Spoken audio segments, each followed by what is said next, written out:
Participation in the life of the higher world means, of course, above all, participation in the life of the beings dwelling there.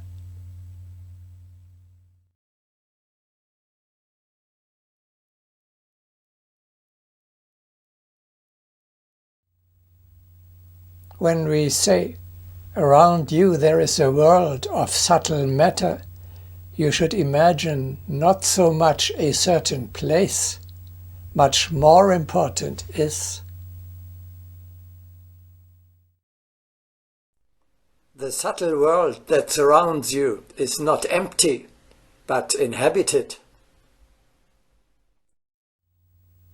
You are constantly surrounded by subtle beings, independent of whether you notice them or not. No one should think that the space around us is empty. On the contrary, we can feel with our hearts the presence of invisible beings.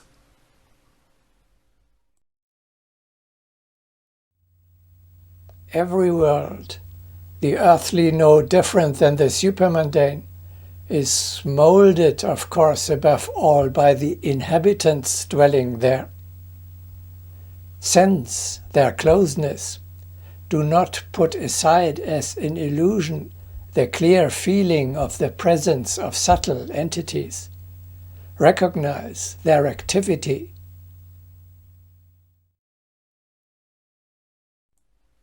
Who calls us? Who embraces us with a slight breath? Who fills us with joy or sadness? Who whispers advice to us? A fool will say, I alone do all these things. Ignorance fills man with self-importance. It would be wiser to say, I myself will use all my strength, yet I will accept gratefully every invisible help.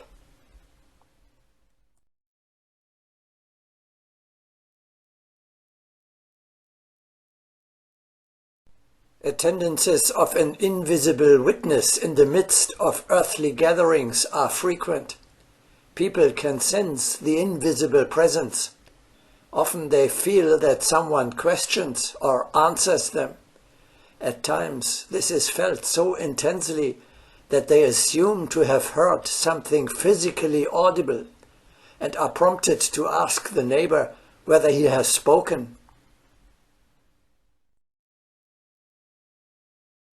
One can recall episodes in history when statesmen clearly heard voices and warnings.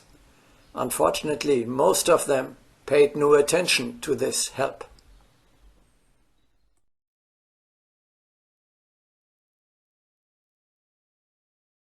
What kind of beings are they? Good or evil? Friendly or hostile? Both. Your friends, but also your enemies. How do you want to cope with life if you do not feel what kind of a subtle world exists around you, a heaven or a hell?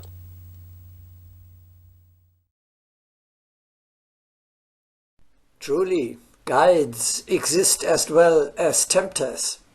Every incarnate man is surrounded by both friends and enemies.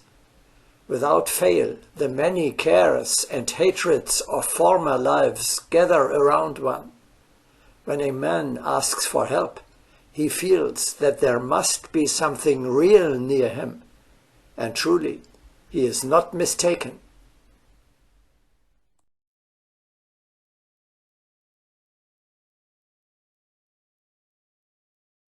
At each gathering of people, one may notice a special concentration of helpers from the subtle world.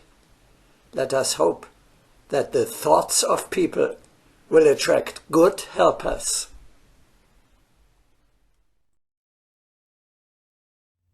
According to the law of correspondence, you attract those subtle beings that correspond to your own nature, and you repel those that are alien to you. Firstly, This is true after death in the higher world. We repeat, you come into that sphere where your equals, people with the same spiritual level, reside. Lower consciousnesses go to lower levels, so-called hell. Higher consciousnesses go to higher ones, called heaven. Exactly the same applies, however, already now, during your incarnation on earth. You are living among those subtle beings that correspond to your level of spiritual development. The supermundane guests who show up near you are those of the same vibration. A gloriously illuminating aura radiates far and wide and naturally attracts bright beings from everywhere.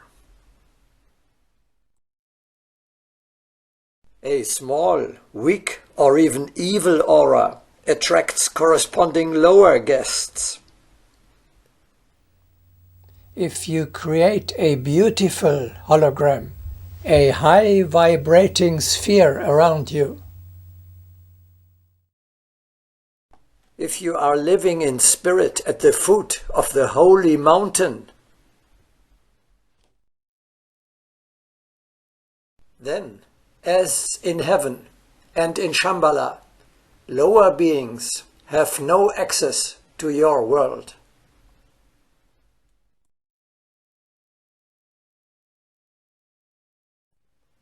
One can attract the loftiest spirits and keep them near.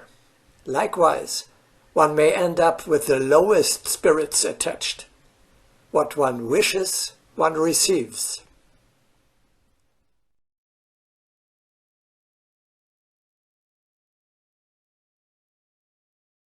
You may wonder if subtle entities are able to approach our abode, Shambhala.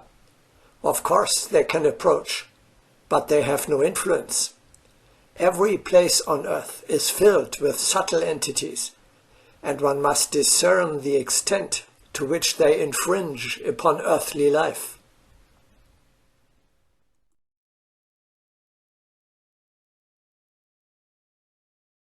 Could you please be more specific? Who is around me when I live on the holy mountain? Do I know them? Well, above all, of course, your spiritual family, your soulmates. Who are they? Look around you. Who do you see? Below you, your smaller brothers and sisters, your disciples. Next to you, your classmates. Above you, your teacher. Next to him, other teachers with their disciples, some of whom are your friends. Still higher, your teacher's teacher. And finally, on the top, the Mahatmas. Belonging together inwardly, millennia of cooperation and the love that binds you all together create a permanent unity that transcends the boundaries of matter, time and space and persists in all worlds and at all times.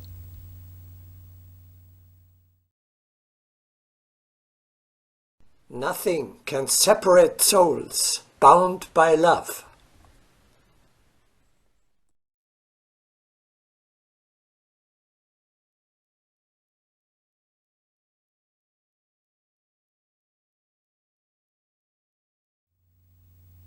Let us listen to Sartre, who in the screenplay The Chips Are Down so vividly describes how the souls of the deceased seek the proximity of the incarnate living.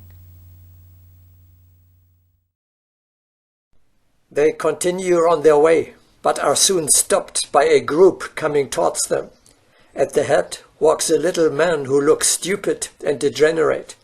He is followed by his whole distinguished male ancestry, from the 19th century to the Middle Ages, all handsome and beautiful people of high stature, an ancient family of high nobility.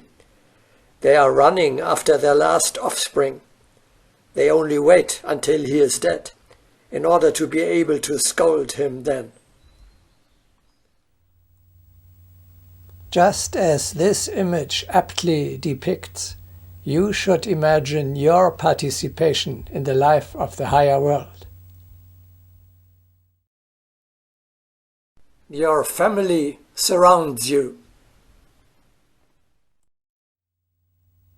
The only difference is that, unlike with Sartre, not so much your blood relatives, but your soulmates are near you. Moreover, when your fiery body is sufficiently developed, you can meet not only with the deceased, but also with souls of the living. The teacher perceives not only his own earthly life, but also the existence of those who are close to him. Such near and dear ones can be either in their physical or in their subtle bodies. They may be close physically or physically separated, yet close in spirit. Do not imagine that the teacher remains isolated.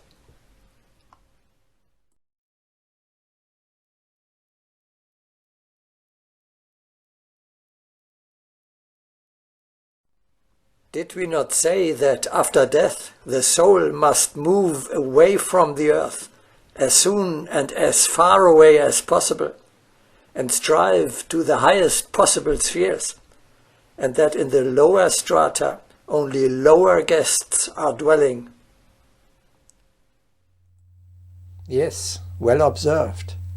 Thus Sartre describes not heaven, but the lower near-earth layers of the subtle world, where the deceased are desperately yearning to continue to participate in earthly life. Therefore, you will come close to your soulmates only if you are attached to a higher sphere. When your vibration drops, in case of depression, screaming, or irritation, when you smoke cigarettes or drink alcohol, the sensitive, high subtle beings, the good spirits, run away, flee from the scene, and escape to safety. As a child hides under the table or runs out of the house into nature when the parents are quarreling. Instead, you attract lower beings who feast on the emanations of the lower energies. Isn't the presence of such spirits sheer illusion? No, it is a fact that any therapist will confirm, who does not willingly close his eyes to the higher reality. Dying people actually see subtle beings in the weeks and months before their death, and even talk to them. On the one hand, because they become more receptive for the realities of the spiritual world, and on the other hand, because they have finished more and more with the earth, the worldly worries and their blood relatives, and become more sensitive and spiritual, eat less, and have time for aimless contemplation. Dying people are already in contact with the realm of the dead.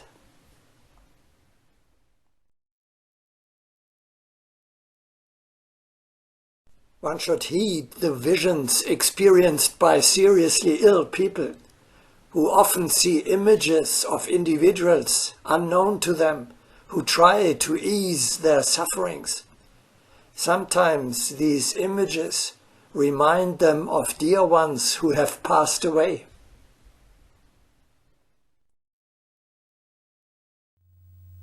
At seances, mediums too are connected with the subtle world, but with lower beings from the lower strata. Your eternal individuality, on the other hand, in the fiery state, can connect with higher spheres of the world beyond and the great spirits there. However, it is of no use if you only listen to my words and either shake your head or nod in agreement. You really need to experience that subtle entities are present near you.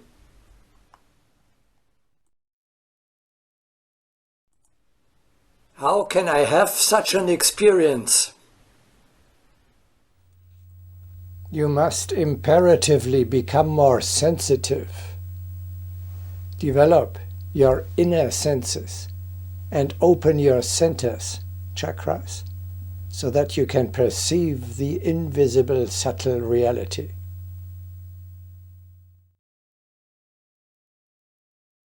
Our gross body and the insufficient refinement of our senses are the only obstacles that prevent us from realizing the presence of the teacher.